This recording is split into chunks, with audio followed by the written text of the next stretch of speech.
하나, 둘, 셋.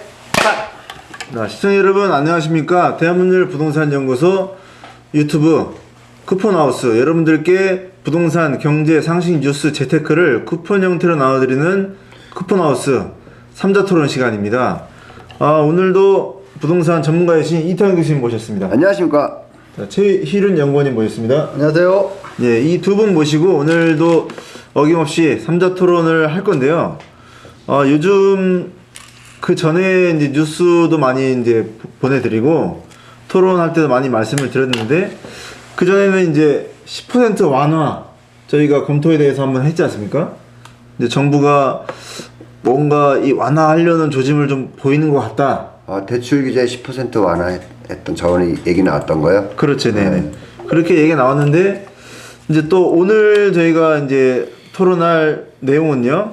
이제 첫 번째는 이제 더불어민주당 송영길 의원 집값 무주택자에 한해서 90%까지 대출을 해줘야 된다라는 이렇게 뉴스가 나왔습니다. 그래서 교수님, 이 대출 90%에 대해서는 혹시 어떻게 생각하십니까, 의견이? 네.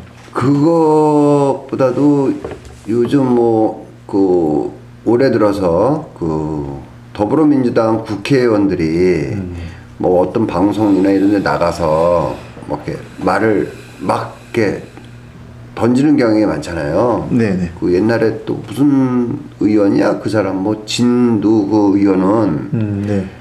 무조건 1주택만 갖게 하자. 네. 일부 일처제 있듯이 일부 일하고만 갖자고 그 말을 던졌잖아요. 네네. 왜 국회의원들이, 더불어민주당 국회의원들이 그렇게 막 말을 막 하는지. 사실상 옛날에 김대중 대통령 때도 대출 90%, 95%도 해준 적이 있었어요, 사실은. 네네.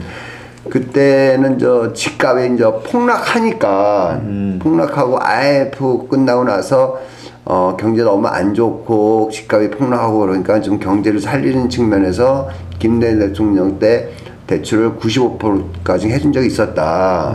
그때는 가격이 폭락했을 때라는 거지. 그렇죠. 근데 지금은 가격이 폭등해 있잖아요. 또 반대로. 네, 많이 올랐죠. 네, 오른 상황에서 또 90%까지 해준다. 그거는 좀 경제적인 부동산 경제가 그때 상황하고 좀 틀리지 않냐. 이렇게 좀 생각을 해서 그냥 무조건 해준다고 그냥 말을 던져버리면 다 되는 건 아니지만 그걸로 인해서 국민들이 혼동을 일으킬 수 있잖아요. 근데 도대체 이게 무슨 꿍꿍이냐, 무슨 시츄에이션이냐 이렇게 생각할 수 있어서 저도 그 뉴스를 딱 듣고 그 키워드만 딱 듣고 이게 뭐 하는 거지? 이런 생각이 좀 들더라고요. 그렇죠. 그럼 여태까지 해왔던 민주당의 그 기조는 하루아침에 싹 다 180도 돌리는 거잖아요. 그렇죠. 그쵸? 네네. 그러면 그동안 4년 동안 해왔던 것들은 다 어디로 가고, 그 말 한마디에 또 그렇게 국민들을 혼동시키게 만들어 놓고, 그리고 아까도 얘기했지만 IMF 끝나서 김대중 대통령 시절에는 90%, 95% 대출을 해줄 때는 부동산 가격이 폭락하거나 경제가 너무 안 좋거나 이래가지고 했던 시절이고, 지금 부동산 가격이 그렇게 다 폭등하고 나서 만약에 폭등해서 90% 대출을 해준다. 해주는 건 좋아요. 해주는 건 좋은데. 그러면 그만큼 가격이 올라왔기 때문에 90%라면 또 그만큼 빚이 많은 거잖아. 네. 그렇죠? 네. 그리고 또 반대로 이렇게 생각할 수도 있겠죠. 그래서 그런 것들 좀 한번 고민을 좀 해봐야 되지 않나 이런 생각이 들어요. 예. 네, 좋은 말씀 감사합니다. 이 말씀하신 대로 작년 7.10 대책 때 이제 임대차 3법뿐만 아니라 이번 집값 무주택자 90% 대출 이런 관련 법안이나 정책이 좀 나오기 전에 이런 전반적인 영향이나 제반 사항에 대해서 충분히 이 영향을 검토해본 이후에 이게 뭔가 좀 제시되거나 추진돼야 되지 않나, 좀 그런 생각이 많이 듭니다. 최희륜 연구원 어떻게 생각하십니까? 90% 대출에 대해서. 저는 어제 라디오 유튜브에서 민주당 송영길 의원이 90% 이상까지 해준다고 했는데, 이 앞전에도 그 민주당에서 이야기를 했죠. 이 주택 시장에 전세 월세 올라서 미안하다고 사과를 했지 않습니까? 네네. 사과를 했는데 청와대에서는 청와대 기조가 있잖아. 민주당이랑 청와대가 이 손발이 안 맞는 것 같아. 그러니까 서로 말이 안 맞고 이것도 90%까지 올렸는데 은행권에서는 우리가 90%까지 이야기를 한 적도 없는데 네. 은행권하고 또 문제 손발이 안 맞는 거고 뭐 막말 대잔치도 아니고 일단 뱉어놓고 보는 것 같은데 이런 게 지금 전세 월세 이러는데 생애 최초 뭐 구매자한테는 뭐 즉 쉽게 얘기해 서민 실수요자들한테는 뭐 어떻게 해주겠다 부부 합산 뭐 7천만 원까지 연소득이 근데 생애 최초는 8천만 원까지 뭐 이렇게 이야기하는데 이 일단 뭐 내가 돈벌이를 떠나서 이 집을 9천만 원까지인데 그럼 나중에 이게 또 이런 이야기도 있지 않습니까? 여기에서 뭐냐면 뭐라고 했습니까?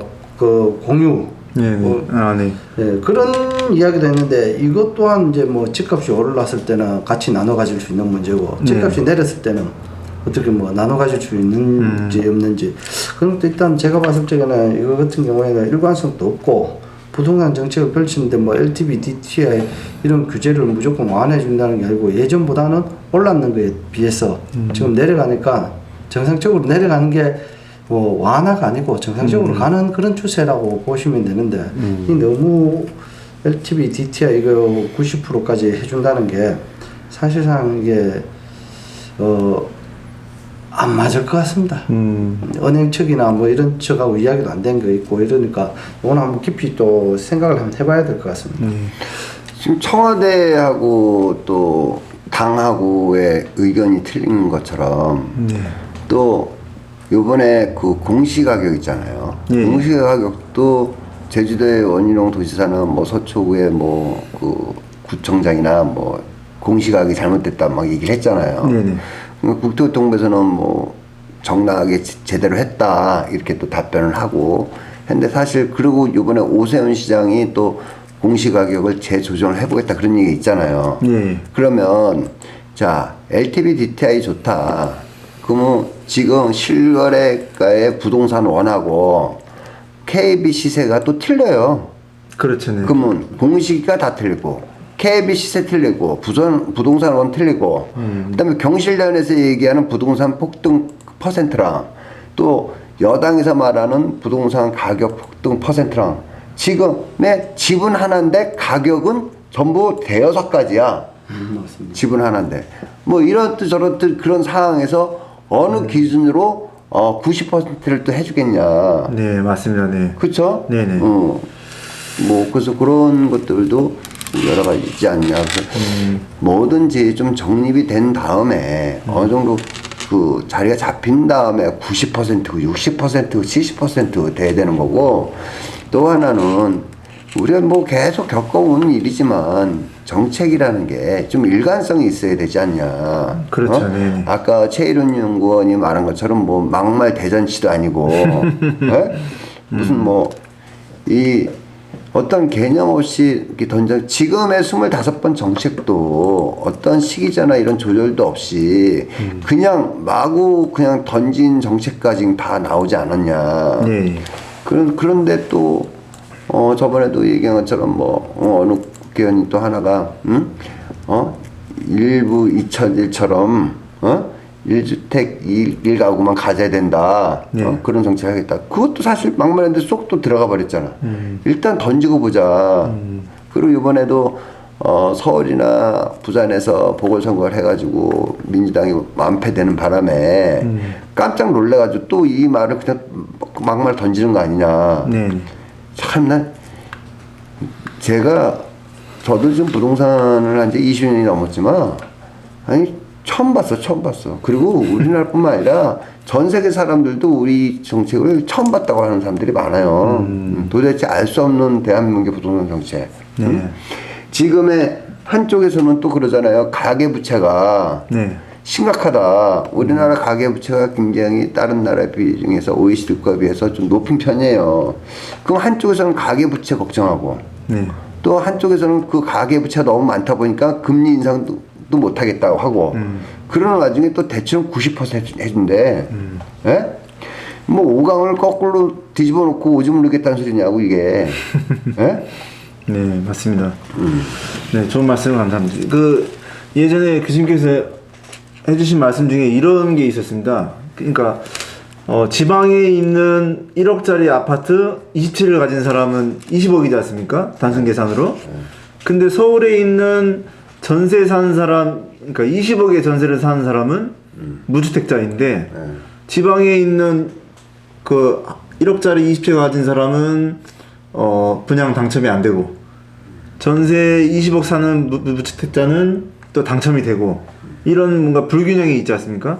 이것도 이제 막연히 무주택자 집값 90%까지 대출을 해줘야 된다는 게 아니라 정확히 뭔가 좀 세부적인 금액이나 이런 게 좀 정해지면 더 좋을 것 같습니다. 네. 그러니까 그 네네. 비슷한 얘기인데 네네. 뭐 20채 필요 없고 10채만 잡아도 네네.